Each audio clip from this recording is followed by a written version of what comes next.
The ocean needs a Kraken, and a Kraken will always answer the call.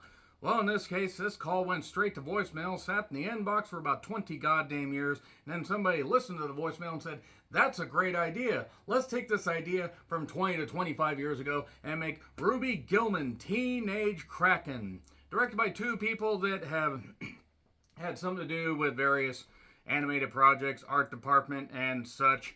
And yeah, it took two people to direct this. It took two people to direct this fucking movie. It took three people to write it.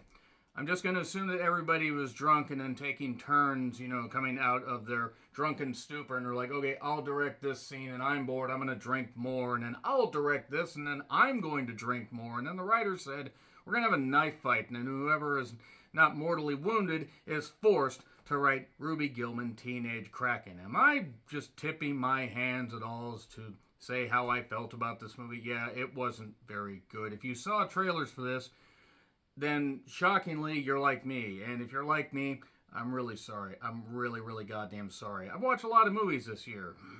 A lot of movies. This is the 145th goddamn movie I've watched this year. 145th. And it's one of the blandest, one of the most boring, and one of the most uninspired animated movies I've seen in a while. I didn't expect much from the trailer, considering they pretty much revealed every goddamn thing that happened in the movie in the trailer. And the trailer was 90 seconds, maybe 2 minutes. They got Jane Fonda to do a voice in this. I have watched 4 movies this year, including this one, that had Jane Fonda in the cast. I can never escape her. Jane Fonda apparently staying busy after she said some controversial comments a number of years ago about the Vietnam War, but nevertheless, Google it, kids. Toni Collette was in this. They had Jane Fonda and Toni Collette, and they somehow managed to make this movie aggressively boring. I haven't even talked about the plot, because if you can't guess that it's about a teenage Kraken from the title, I don't know what to tell you. I really can't help you. Lana Condor, who has whose star is rising, she's advanced some stuff. Check out her IMDb page for the full listing. This movie kind of felt like a condor, in the sense it basically felt like something extinct. Something at least that has been extinct for about 20 to 25 years, because the plot, such as it is, involves the Gillman family. They're living on land. They're Kraken is claiming to be Canadians living in Ocean City because they have to stay moist, as Agatha said. Toni Collette wants to stay moist. Have fun with that. Have fun with that, everybody. If I have to think about this stuff, then so do all of you people. And she has her brother, and she has her dad and her mother, and she doesn't know much about her life. Her mother does say, stay away from the ocean. Don't go near the ocean, even though we literally live right on the ocean. Don't go in it. Just don't go in it. There's monsters. There's all kinds of monsters. And then she has a group of friends. She has boys she likes. And then at one point, when the boy she likes, does something where it necessitates her going into the water, holy shit, she suddenly realizes that she's a Kraken. She's this big old Kraken and everything, and she's going through adolescence and changing. Her body's changing. It's like Turning Red. If Turning Red was directed by 2 fucking idiots and written by 3 people that shared one brain cell. I'm sure they're all nice people, but goddamn, I mean, maybe this thing was in development for a while. Turning Red dealt with the concept well, very well, and even though the animation style was a little bit weird, Turning Red was one of my favorite movies of last year. Ruby Gillman Teenage Kraken is not going to end up being on my list.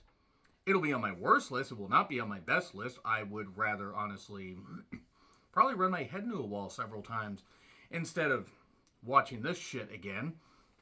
There is a mermaid named Chelsea, and then from there, they kind of form a bond. She forgets about her friends, and also there's this overlying plot of, it turns out that Ruby actually comes from a long line of, some royalty, some Kraken royalty. And then she discovers stuff about herself and everything, and discovers who the true enemies are, and that the power of friendship and family can conquer all. Yeah, that's really it. There isn't a whole lot to the plot. The animation, while I'm sure the animators worked hard, this was not good. This was actually, to be quite honest, one of the most whitewashed and bland-looking goddamn movies. It reminded me of elements of Megamind. They even tried to do the I Love You Too Random Citizen, except they said I Love You Too Rando or Complete Rando. No, really, that is something that they did.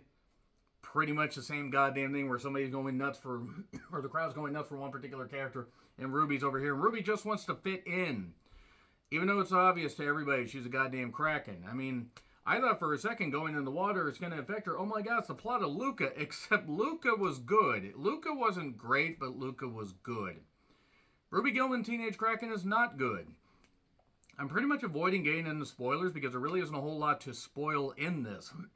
There's also a sea captain named Gordon Lighthouse, who's a fisherman.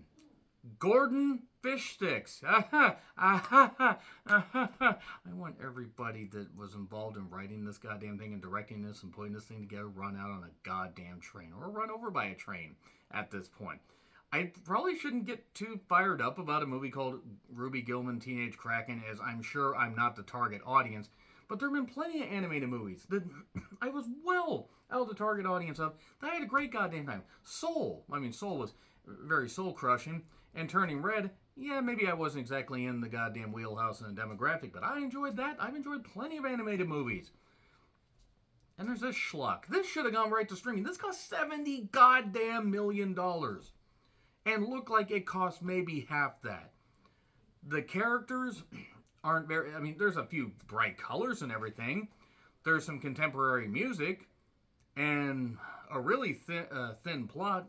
Almost as thin as the goddamn currents that they show at some points in this. And yeah, they waste Jane Fonda's talents. They totally wasted Toni Collette. I had not even realized that was Toni Collette until a little bit later on. And, you know, once I checked the cast, and actually it kind of makes sense.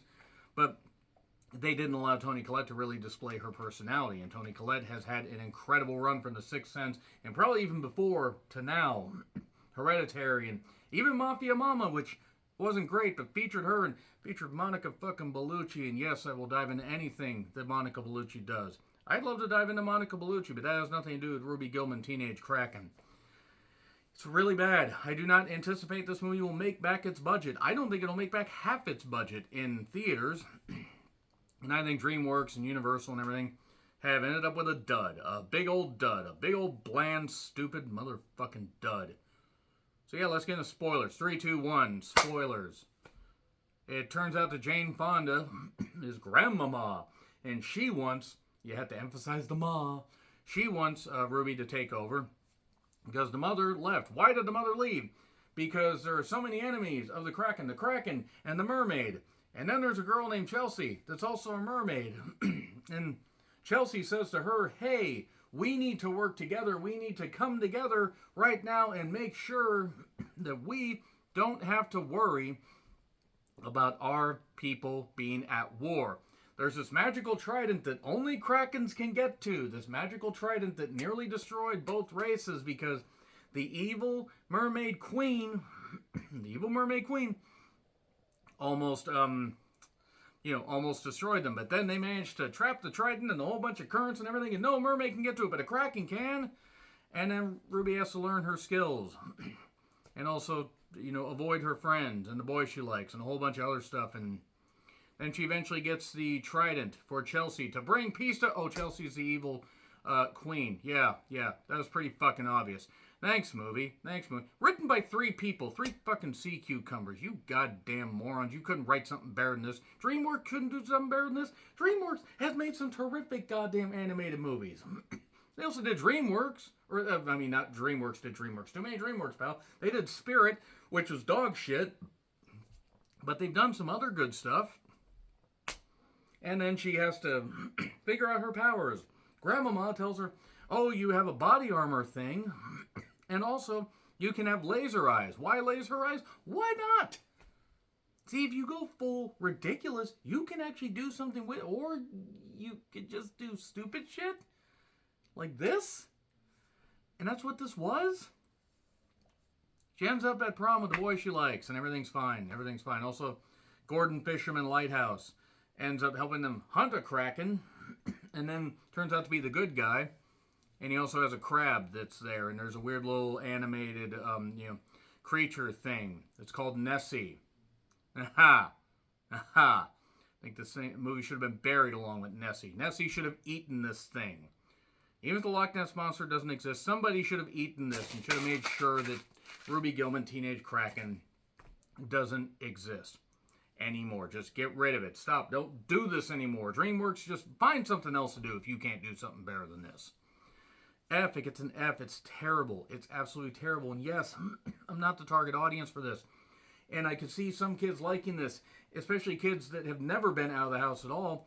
But there is no justification for just how god-awful this movie is. Ruby Gillman gets a goddamn F. So let me know your thoughts in the comments. Like, share, subscribe. Twitter handle in the description. I'm John Rickland. I'll see you soon.